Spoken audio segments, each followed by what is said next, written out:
Hey, everybody, welcome back to a brand new episode of your favorite podcast, all about all the good things happening at the intersection of tech, life, pop culture, techish. Here I am, half of your hosting duo, Abadesi of Hustle Crew, joined with the amazing Michael Bahane, CEO of Pocket and Pocket Jobs. Let's go. Woo! Where do you So want to start? I want to start with social media, specifically the best way to put yourself out there on social media, whether you're looking for a new job, whether you're building a business, whether you are a freelancer, founder, whatever it is that you're doing, you have to be online. You have to use the online world to bring the right opportunities to you, to find the right customers, etc., etc. But being online is exhausting and stressful and tiring and annoying. And promoting yourself can feel very cringe and Can do. icky, but then also feels essential. And then also asking for things like subscribe, buy, join, attend can often feel quite salesy. So I kind of just wanted to tap into your approach on this. Sustainable ways to promote yourself, your business on social media. What's your first rule? I go by the kind of the Gary Vee school of thought, which is the kind of jab, jab, jab, right hook, which is the jab is giving away free content that is entertaining, that isn't necessarily self-serving, that is basically completely audience focused, where it's like, what do they want to see? What do they want to hear? How can I entertain? How can I inform something that will be prominent for them? And then you hit them with the right hook, with that kind of frequency, which is like, yo, buy my course, buy this, buy that. In terms of how do you manage that world of being like salesy and whatever. One, I think that ratio should only be like 10% of your content. 90% should just be entertaining people basically in a way that still highlights your strengths, but is not necessarily like buy my stuff.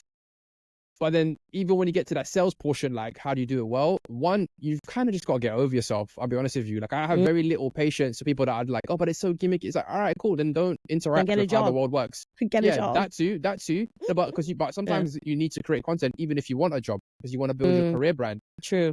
If you're not comfortable, putting yourself out there and promoting what you're able to do, then stand aside to the person that is. I got to keep it real. I don't have any do you know what I'm saying? That's fine. You don't have to do that. No one's forcing you to do anything, but stand aside for the people that are willing to do it.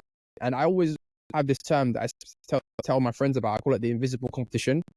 I'm thankful that there are so many talented people out there that don't have the bravery to go out there and put themselves out there, because that gives me the opportunities. I'm going to keep it absolutely real, because there are so many people out there that are smarter than me, more talented than me, but they can't get over that one hurdle of I need to promote myself. I need to go out there. I need to start that podcast. I need to do interviews on podcasts. But they're like, no, but they're completely tripled myself out. And obviously I'm being facetious. I want people to be the best version of themselves. Please come out.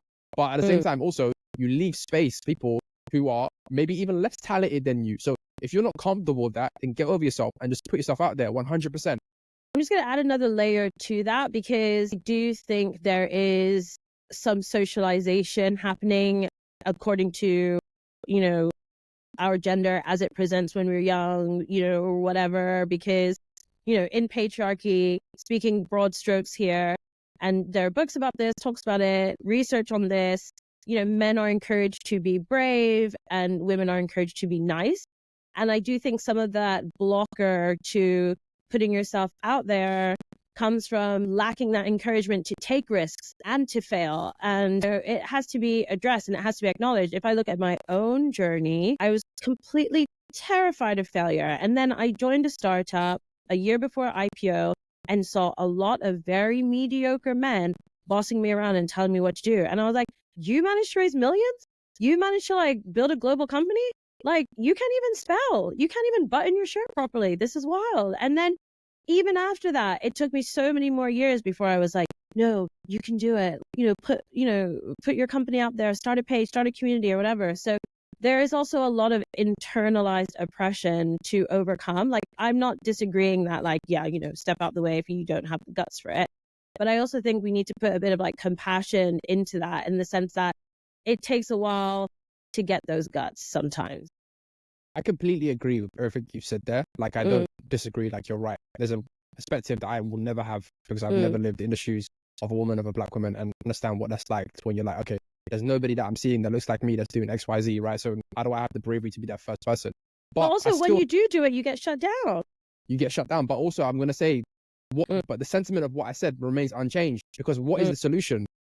What is the solution other than, yo, we've just got to do it? Because if we don't, I say we, but yo, you just have to, because otherwise, then we have to stand aside for others. Do you get what I'm saying? Like, whether that's, you know, you're somebody from a working class background, you're like, well, I'm not, you know, fit. You know, the posh people are going to do it. The people that went to the great schools are going to do it. Like, I agree with you. I'm there with you. If we want to talk about systemic issues, I can do that with the best of them all day, every day, 5 times out of the year. Yes. But if you want to come to me for one-to-one help, yes, you've come to me, Uncle Michael, how do I do this? I'm going to be like, this is the answer. Because it's 2 different conversations. Systemic problems, I'd agree. Individual solution can't give you systemic solutions to an individual problem. I have to give you an individual solution, which is that, yo, we've got to try. Otherwise, let's just pack up and let the mediocre white man take everything. I'm not comfortable with that. I'm not comfortable with that. Are you? Yes. No, of course not. Someone's going to splice that now and forget. She put me on Fox News and be like, Abadesi says yes to the white man being in charge of everything. This is how I finally get on InfoWars. Man, I've been waiting for my time. But yeah, I think there is a saying in Latin, and it's interesting because there are things that you read when you're really young and they make a lasting impression on you. And this is one of them. And it is fortune favors the brave. Mm-hmm. And I really held on to this because I just told myself, I was like, I have to be brave. I have to be brave. I have to be brave. And this is something that I wasn't necessarily hearing from people around me or wasn't being encouraged to do. So it was something I internalized as a mantra. And I've really tried to stick with that throughout my life. Like, you know, pick the brave option, even if it's scary, even if it's cringe, whatever. And I feel very grateful to that younger version of myself who resonated with that message, because I think it served me really, really well. But I think it's also, again, just injecting a little compassion into this.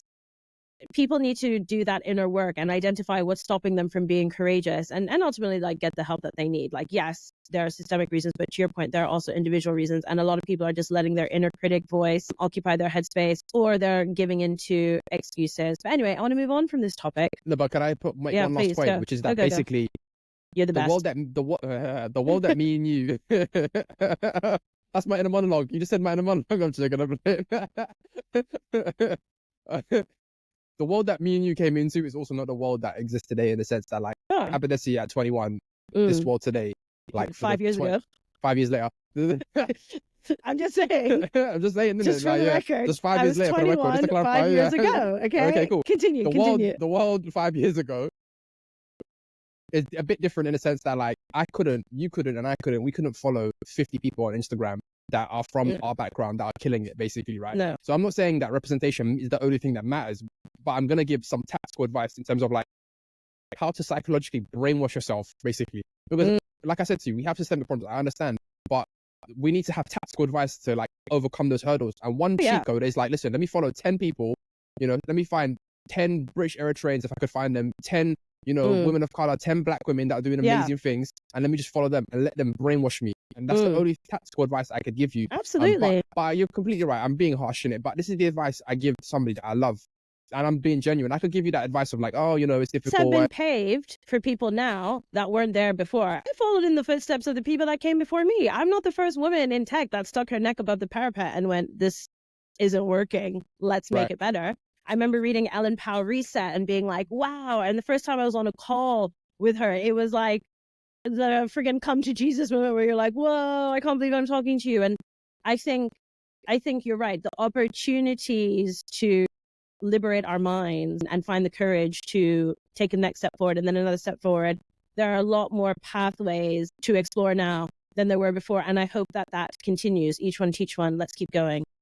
Yeah. And one last thing, I'm not talking about, you know, for example, impediments that are there for mothers in the workplace or aspiring mothers in the workplace. I'm just literally talking about putting yourself on social media. So I don't want us to get clipped in terms of Michael saying there's no systemic problems or I'm downplaying them. Michael. Yeah, I'm downplaying all the issues. Basically, listen, on YouTube, they're going to cook me for this. But I'm just talking about the bravery it takes to put yourself on social media. That's all I'm talking about, not the other real issues that exist. Resources and the capacity. That make it harder for people from underrepresented background to succeed in the workplace. Okay, yeah, cool. What was the next? It's so hard to be a male podcaster these days. You just can't say anything. So the next thing I want to talk about, Peter Thiel famously wrote 0 to 1, but I'm asking Michael to write 0 to 1 million. because as someone whose business has hit 7-figure revenue, I recently did a sales webinar and someone was asking, how do you go from to 7-figure sales? And I found this question fascinating because it's not a secret recipe answer where I'm like, okay, get the notebooks out, guys. You do this, you do that. It's like asking, how do you become an overnight success? Yeah. You know, that I equate it to that. And the reality is, well, you don't, right? Yeah. And the journey from 0 to a million is the journey from 0 to 1, from 1 to 10, from 10 to 20, from 20 to 100, 100 to 1,000, 1,000 to 10,000, 10,000 to 20 to 100, finally then to a million. But of course, along that journey are lessons in terms of like understanding your customer, right? From the pricing perspective and the volume perspective. And I guess, you know, I'll just go back from like million, actually just 0 to 1, you know, for the people who had yet to even make a significant, consistent stream of sales. If you were to pick out some of the things you wish you knew sooner when you weren't quite getting that, you know, loop of growth going, or flywheel, if you want to call it. I know Jeff Bezos kind of went a bit viral with his flywheel. What do you think are the things you wish you did differently to get from 0 to 1 quicker? So in my case, 0 to 1 wasn't a problem, but scaling up in general and pricing in general was my issue. So not being brave around pricing is a problem that a lot of us have. So what you tend to do is you underprice yourself because you feel insecure about your position in the market. And then eventually the work does come in, but you've kind of so underpriced that you realize there's a reason why the pricing of your competition is the pricing of your competition. So you're like, I'm overworked, I'm tired, I need to hire people, but I can't afford to hire people because our margins are so low because we've underpriced ourselves. So that is one of the biggest mistakes that I see people make. And also, yeah, like you said, if someone's asking you that question about 0 to a million, it's just a complete red flag, because just focus on getting your first dollar. That's all that matters. That first dollar is everything. And that's worth $1 million. Obviously, you cannot literally, but you get what I'm saying. That's like, oh my God, that's such a big effing deal. And we're also afraid to ask people for money, full stop. So yes, you might, you know, by the way, give me money. It's in the mail, bro. It's in the mail. Like, check the postman, innit? It's £10 in there. But what we tend to, I remember my first business ideas were like, I wanted to do like, this is gonna be sound so funny to people listening. I wanted to do like lip balm, like a lip balm brand. What? Yeah, I know, it's so weird random. Flex. But this is when I was like 17, the ladies 16. love lip balm. Yeah, so what was my fallacy was that I was doing surveys. I was going up to people and I was like, oh, You're going up to girls. Just admit this was a flex to get girls. No, I wasn't. Because to be fair, the lip balm brand was kind of targeted towards men. I thought there was a gap in the market, basically, lip right? Where it's like, bad. Yeah, I know, right? So anyways, we were asking men in, like, on the street, like asking surveys and stuff like that. And when you look back in hindsight, it's like, what you are better off doing is build a prototype, ask somebody for money. Are you willing to buy this? Are you willing to? And if they say no, you realize that eventually we probably don't have something here. Instead of wasting your time not asking for bread. So yeah, people are very polite. They'll waste your time. They'll give you feedback. They'll do customer feedback, but they are not willing to always part with their money unless there's a valuable product there. And the quickest way to find out if you have that is by asking for the dough. So yeah, ask for the dough. Don't charge too cheaply. And yeah, what are you gonna say? I was just gonna ask, what was the differentiator that made this lip balm attractive to men? Was it like savory flavors? Like instead of cherry, roast chicken flavor crisp? Or like, I want to know what made this a men's lip. The reason why it didn't work and the reason why I dropped the idea completely was because it was a terrible idea. So I can't even go down that roadmap. I don't remember, actually. Oh, you do though. No, like I don't. I swear to you. Hot wings flavor lip balm. KFC lip balm. No, it wasn't that, man. It was a Brand horrible partnerships. idea. Okay, fair. No, it was a horrible idea. But it's just I'm just giving an example, right? Like, you just got to go out there and like try to sell your services and not, you know, waste time doing questionnaires and customer research. It's all a waste of time. I really want to talk about pricing for a bit, because I had a friend who is now a very prolific content creator, social media, you know, personality, public speaker, you know, definitely like an expert and a thought leader. But their business almost didn't survive because they were underpricing themselves so much that when their first tax bill came, they didn't have the money to pay taxes. Damn. And I think there are so many entrepreneurs, especially, and you know, this is a Black person who start out, and like you said, there's this insecurity around the value. There's also the scarcity mindset to close the deal. So you just price yourself so low. You haven't gone in and done the unit economics, or at the very least, even just looked at the profit, loss, whatever. How much does it cost to run it? How much am I going to make? Basic revenue minus cost stuff. And then by the time you're down the road, it's a little too late. And I have to have difficult conversations with my team a lot around margins because, we get negotiated down from our clients.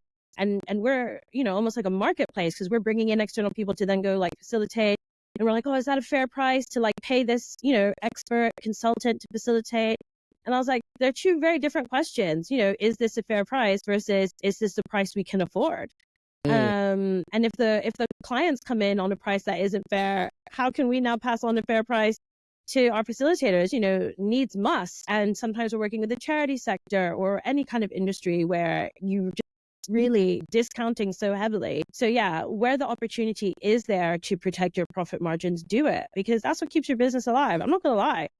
I'm out here trying to sell anti-racism training in a quote unquote diversity fatigued society, in a quote unquote war on woke society. I saw a statistic like corporate spending on diversity and inclusion has dropped like 55%. And wow. If it weren't for my profit margins, I would not have runway. Facts. Yeah, 100%. What you said on taxes is a big deal as well. Like when you're a young entrepreneur and you don't know what you're doing, all that money does not belong to you. Set that ish aside. You know what I'm saying? I can't tell you how many people I knew that went self-employed and basically spent all their money and ended up owing the tax services because they didn't realize that, But these are the things that you're not taught. If you're not from the right background, or if you don't have friends or family who are in that same position, you might be the first kind of like genuinely successful self-employed person or entrepreneur in your network. And you're like, oh man, yeah, it's all my money. Nope, that ain't all your money. Slow down, put that money aside, because that's a mistake I've seen way too many people make. And yeah, what you said about, margins, factor that in, please. So you may be, like you said, you're doing a service-based business. Maybe you're doing consulting-based business, which is a great place to start if you're a young entrepreneur. And then basically you want to actually expand the team, but your pricing is so low that you can't bring in anybody else to come in and help you and expand. So you got to think like, how much will this cost? I need to price it in a way where if I needed to replace myself, I actually can still make some profit on this deal, basically. Yeah. So that's another kind of error that people do, especially in service-based businesses. But yeah, what was that? So just to give context to the audience, actually, a lot of the inspiration for these questions came about from your Play School Accelerator cohort group and some of the questions that they had pertaining to like entrepreneurship and sales. Were there any other reoccurring themes that came up with these founders? Absolutely. So one of the things that people have really struggled with, and it comes up a lot, is being online in a way that feels like authentic to the company's mission, the brand mission, like your values as a leader, and not just falling into what everyone else is doing at what everyone else is talking about, because people want to play to the algorithms and people want to stay relevant. But at the same time, it's like if you've got a mission driven product or a really niche service, you also want to make sure you're talking about your space and what you believe in and what you're doing, or you just want to be like yourself. And if you're underrepresented or whatever it might be, you're not necessarily like seeing yourself out there. So I think a lot of people also just struggled with how do I be authentic? How do I balance building my personal brand authentically alongside building the business brand? For me personally, I think when you're that early, they're the same thing. They're like synonymous. Yep. 100%. But I was curious what your thoughts are on that. So there's two different ways of doing it. I think you can either, what I don't agree with is building a personal brand and then also a business brand, in the sense that I think because in the beginning stages, you're not successful enough to actually justify having two different brands operating simultaneously. You should probably be weaving in your personal story to help your business. That's how I see it, right? I'm in a position now where only now am I really, really working on my individual personal brand 10 years after the fact that I built a business, basically, right? Yes. But if I was starting again today, I would probably, in terms of my business, I would probably be, weaving my personal story in to help the business grow, because TikTok and Shorts and Instagram Reels wasn't really around at the time when I first started. Yes. But in terms of just building a distinct personal brand, basically, 5 years ago, innit? It's when I was 21, innit? What I would never recommend is building this is the Michael story, and I haven't even got my business popping or anything like that A right lot now. of people are doing that though. A lot of people with no receipts are out there trying to tell me how to be a millionaire, and I'm like, don't you live in your mom's closet? Like, what's going on? Oh my days! Listen, shout out to them in it. However you can get your coin in it. Obviously, yeah, but it doesn't really make much sense. Yeah. And like we said before in previous episodes, the bright lights are shiny, man. Everyone wants to be an influencer now, but at the same time, you're telling me that you want to be an entrepreneur, and it's like, to a certain extent, you need to kind of pick a lane, in my opinion, to a certain extent. Yeah. If you want to do it well, you can do both substandardly. Interesting. You can do both poorly, but if you want to do both of them well, I think you kind of have to like focus in on one. And there's nothing stopping you from building your personal brand through your business, and then later on becoming an entity, yourself.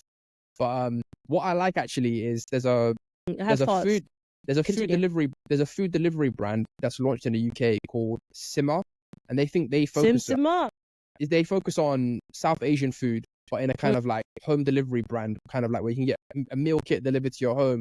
Yeah. And I see the founder all over my algorithm, and he's talking about his story, but in a way to promote the business. Oh, this is a family-run business. I grew up here. I did this. Or I see these comments telling me that I'm not British.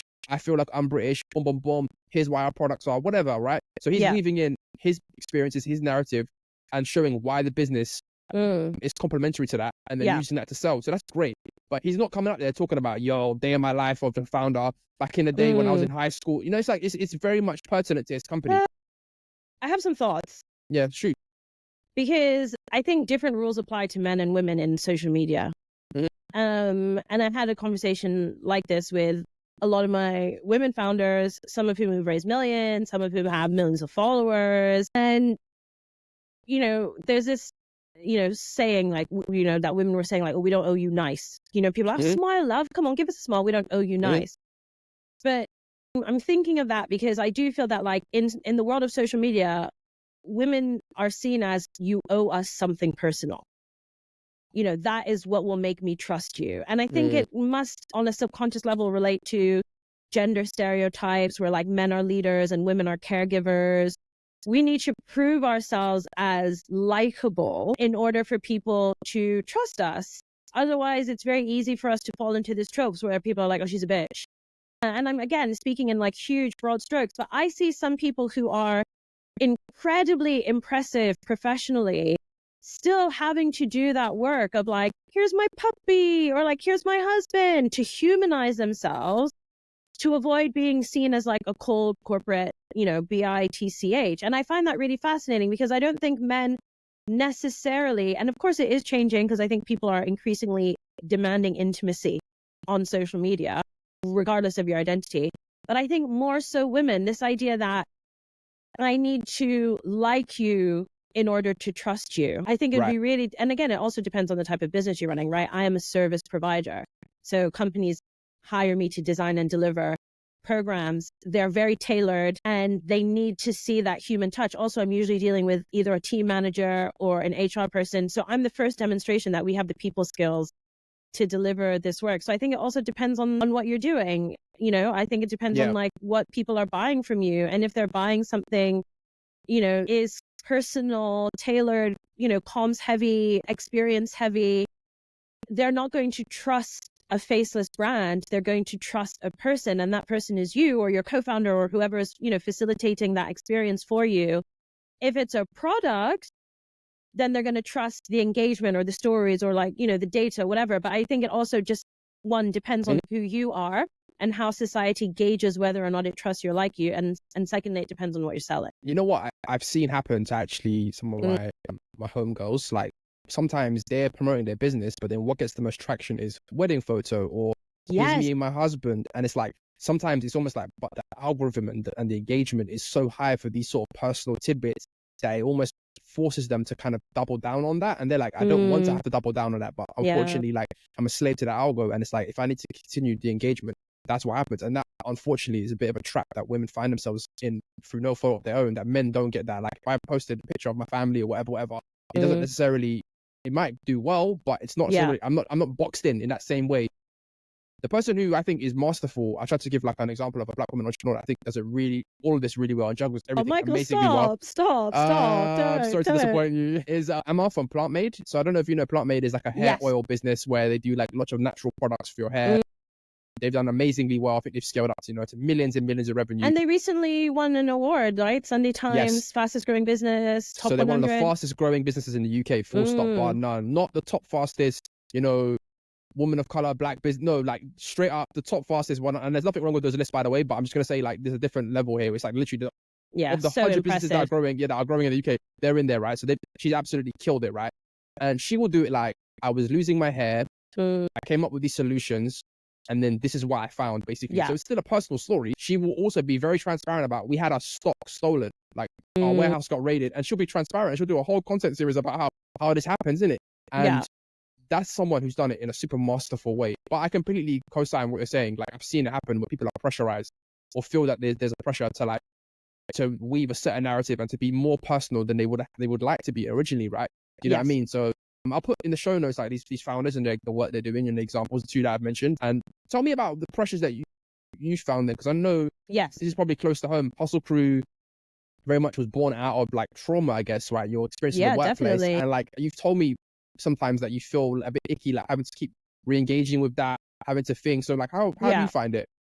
I think I'm definitely still learning. Like every day is a lesson, and I just feel grateful to be a student. But if I look at times where there were real inflection points in my online audience's growth, there were times where I was fulfilling some kind of like archetype or trope. And I think that, I now start to see that as quite problematic because life is so much more complex, right? So like, just as an example, when I was both a global vice president in a tech company and running Hustle Crew, I was fulfilling these sort of like, archetypes of like thriving, successful Black woman. I can do it all.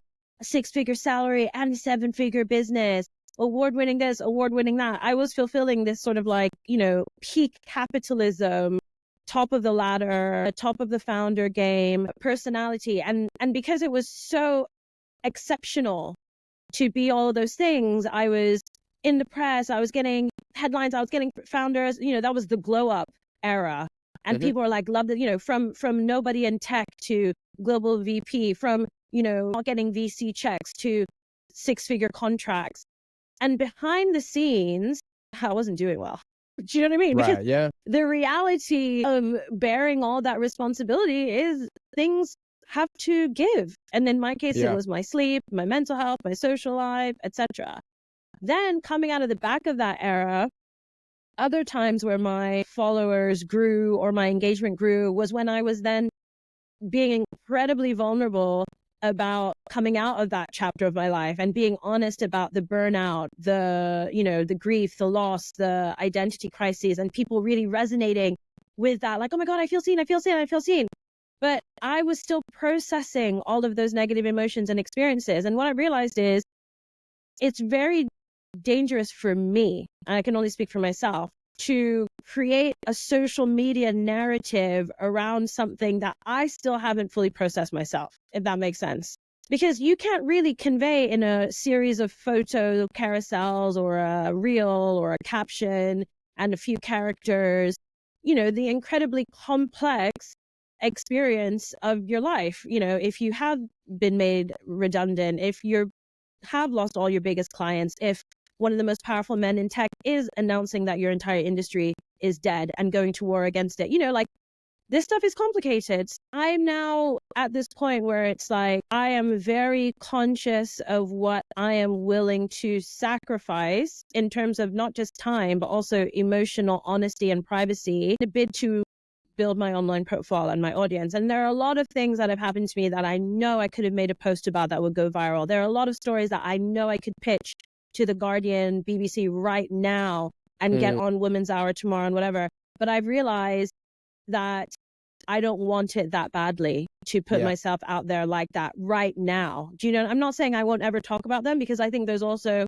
value in someone of my position, of my profile, going out and sharing the stories of the struggles I've been through, whatever, so that other people can connect and resonate. But I'm not ready to open up that avenue of exposure yet and then invite the complexity of reactions and responses, which will range from, oh my God, support, to knowingly, well, why'd you do it then, stupid Black bitch, or whatever. The few little times I've been on TikTok and had posts go viral, talking about my experiences as a founder, as a woman or whatever, speaking honestly, I've had to then delete the app. So yeah, it's a journey where I'm learning every day. I still don't have all the answers. And look, I'm not even someone with a big following. Like, I have friends who have 10 times, 100 times, thousands times what I have. And if I could choose, I don't know if I would go to that level of exposure just yet, because I see what you need to do to get there. And like, just as an example, my husband was like, you can't post about me online unless I see the post before, because he's got his own path, his own profile, his own career. It's not aligned with mine. And that's fair. That's his right, you know? So, you know, I'm not operating in a social circle where I can just be putting myself out there like that. And I also don't think I want to. It's complicated.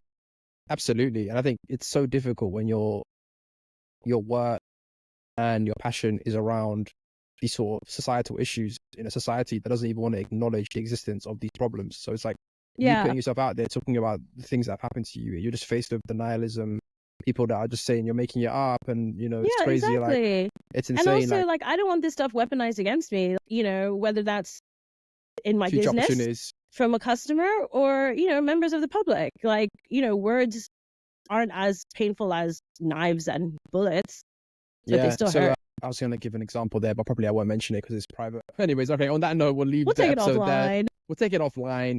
I'll catch you later, everyone. See you next week at TechishPod on Instagram, Twitter. Leave a review. Catch us on YouTube. We'll see you soon. Peace. Bye.